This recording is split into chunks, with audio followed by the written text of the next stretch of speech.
Ladies and gentlemen, boys and girls, it is time for part 8 of the multi-part series that we got going on, where I give you 10, technically 11 in every video though, because there's an honorable mention, sports cars for under different price ranges, starting from $1,000 going all the way up to $100,000. Today's part 8, so we're at 8K. But in every single video, it's going to be 10 different cars. So if you watch the first 10, you can get a combined total of 110 different cars for under $10,000. And then if you watch all of them, you can get 155 different cars for under $100,000. So without further ado, today it's under $8,000. If you want to support the channel any more than you already are, head on over to www.smoothstance.com/shop to pick yourself up a hat, shirt, or shorts. I say that all the time. I just gotta put it out there. You know, we got some merch, boys. If you want to buy some merch, go buy some merch. And with all that out of the way, let's get right into the video. Alright, so starting off this list with the one, the only, the Volvo S60R, which was this Swedish little beast, little monster, little angry boy. The Swedish cars in general are just so underrated, by the way. That came with a 2.5 liter turbocharged inline 5. What? I know, it's kind of weird. And it makes a very nice 300 horsepower, and it was all-wheel drive. In case you don't know, buddy, Volvo makes some absolute bangers that people just tend to sleep on, and it makes no sense to me. These things can be incredibly fast when done right, and even if you decide to keep it stock and just enjoy it for its 300 horsepower in grandma nature that it kind of has, it's still a very good choice for that too. It's very reliable, very comfortable, has plenty of space. It's a good daily, but obviously its main thing is being a race car. Next up is a bit of a basic boy machine that everybody knows and loves nowadays. It's the Nissan 240SX S13. It's no secret that these cars are incredibly overpriced. It seems like every 13-year-old on TikTok wants one, but they're still not as expensive as you think. I see a lot of people say that these cars are over 10 grand for a roller nowadays, and that's just not true. The car comes with a 2.4 liter inline 4 making 144 horsepower, lots of fours, and it was rear-wheel drive. And right off the bat, that alone should tell you how overrated they are. They were not that great. All right, they're not fast cars. 144 horsepower isn't that great. They were bought up by all of these drifters, not because they were super good cars, but because they were dirt cheap drift cars that they could destroy and not have to worry about it, because they could just replace it with another $800 240SX. But now everybody thinks that these cars have some sort of like 2JZ level of engine under the hood, and they hype it up to be this like incredible car. When it really isn't. Is it still a good car? Yeah, absolutely. It's still a good, fun sports car, but prices are just ridiculous. Next up is a car from the good old United of States, all the states united, the Pontiac Firebird 4th generation, or WS6, or honeycomb taillight gen, whatever you want to call it. It's such a criminally underrated car. The whole line of Firebird kind of is underrated, to be honest, in today's like generation, but this one especially. It comes with an insane 5.7 liter V8 making 330 horsepower to the rear wheels, and it was a tried and true muscle car.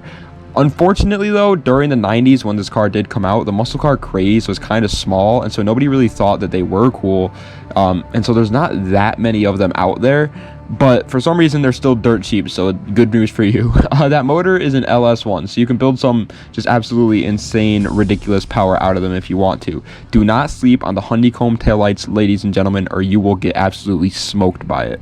The next car is honestly kind of the complete opposite of the Firebird. It's a very small little commuter car that has a little bit of pep in its step, a little bit of Mentos in its Coca-Cola. It is the Hyundai Veloster Turbo, specifically the 1st generation, but you can find the 2nd gen for pretty cheap too, but you're going to have to get lucky. It comes with a 1.6 liter turbocharged inline 4 making 201 horsepower, and it was front-wheel drive, of course, since it's a hatchback, and they seem to make every single hatchback in the world front-wheel drive.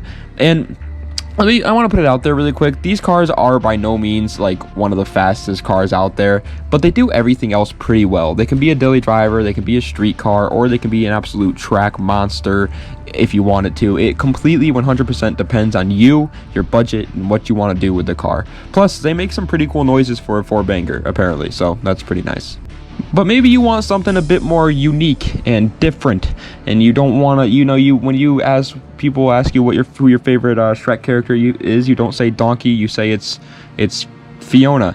maybe that's you. We'll look no further than the Nissan Cefiro A31. Yes, an imported car under $8,000. I know it doesn't sound believable, but it's the truth, buddy. It comes with a pretty horrible, to be honest, 2.4 liter inline six, making only 141 horsepower, but it was rear wheel drive, which means that drifters everywhere pick these puppies up and they just swap that 2.4 liter inline four with like an SR20 or something, and bada boom bada bing, you got a freaking 240 SX. And it's great. And in no way am I saying that buying an imported Cefiro is a good idea. I'm just saying that if you need an import in your life that isn't incredibly boring, but you need it for cheap, then the Cefiro is probably one of, if not the best way for you to go. But back to the cars that we actually have here, to talk about the wonderful Porsche 944. That's my KD. Unfortunately, you will not be able to get a turbo model Porsche 944 under $8,000, but the base model is still very good. It comes with a 3-liter flat six, making 211 horsepower, and it was rear-wheel drive, and it is hands down the cheapest way to get yourself into a Porsche. And in case you're worried that Porsche didn't care about this model, no need to worry, buddy, because Porsche built this using the same technology that they used when building the 911. So it is quite literally just a Porsche for Toyota Camry money. It's a bargain. People always look at this Porsche 944 and think, oh, well, it looks a lot different than like a 911. It must not be as good. It's got a front-mounted engine, not a rear-mounted engine. It's definitely slower. And it is slower than a 911 for sure, don't get me wrong. But it's still a Porsche. It still has Porsche engineers behind it. Next up is a car that I personally am a huge fan of, and it is the Infiniti G37 Coupe. We talked about the G37 sedan in the under 6K list, and it is time to talk about the coupe now because they're a little bit more. It pretty much is a more classy 4-seater 370Z. It comes with the exact same engine. It's a 3.7 liter V6, making 330 horsepower to either the rear wheels or all of the 6 wheels. That's right, it's a freaking 6x6 vehicle. Now, they aren't like the biggest race car on this list by no means, but in my opinion, they are just a perfect balance between a sports car and full-on luxury like Mercedes car, and they just look amazing, bro. I mean, Nissan knows how to make some good-looking sports cars. If you want like a 370Z, but you also for some reason want like a Mercedes-Benz, I know they're kind of different cars, so I don't really understand why you'd want both of them, but if that's what you want, then I would recommend looking into the G37 Coupe. Alrighty, my boy, we have made it to the top 3, third place, and what better way to start than with a car that literally nobody knows about, the Jaguar XF. I'm pretty sure in different countries that these cars are actually kind of popular, but it's time to make them popular in America too, because they're freaking cool. They come with a 3-liter supercharged V6 that makes 335 horsepower, and it was rear-wheel drive or all-wheel drive as well. That's like a pretty good freaking car, man. They are kind of a sleeper, but at the same time, now that I think about it, like if you are trying to race a supercharged Jaguar, you should probably know that that's not going to end well. So, but they're just a sleeper because nobody knows about them. Either way, they are incredibly classy. They make great power. They're underrated as all hell. They don't have like the hugest aftermarket support for them at all, really. So if you want to like build this thing up to be something really cool, then it's probably not a good choice. But it's just a good, fast little daily driver. But second place, Silver Medal Man, goes to the wonderful Ford Mustang GT S197. This car has such an impact on the car community, and even though they are getting kind of old, they still get tons of love to this day, and that's saying something. If people love them that much, it's for a reason. They come with a 4.6 liter V8 making 300 horsepower, and it was rear wheel drive. And in case you don't know, it is not hard at all to get that horsepower number up, but if you decide to do that, please do it with caution and make sure that you know how to handle that horsepower, because we do not need more people adding on to the whole crowd killer meme. We just don't need it anymore. That's enough. But the Mustang has always been a jack-of-all-trades kind of car. It does everything great, but nothing perfect, and I think that in of itself makes the car one of the most perfect cheap sports cars right now, because it really can just fit anybody for whatever anybody wants to do. It's reliable enough to be a daily driver. It's fast enough to be a race car. It's rear-wheel drive, so you can drift it. It has tons of aftermarket support if you want to be a tuner. It does everything that you could want a sports car to do. But it is time for the honorable mention. I know, I'm teasing you with that number 1 spot, but oh well. It goes to the oh-so-horrible BMW 550i E60. This monster of a luxury sedan came with a 4.8-liter V8, making a huge 362 horsepower, and it was rear-wheel drive or all-wheel drive. And I know it might sound like that's an obviously great car for under $8,000.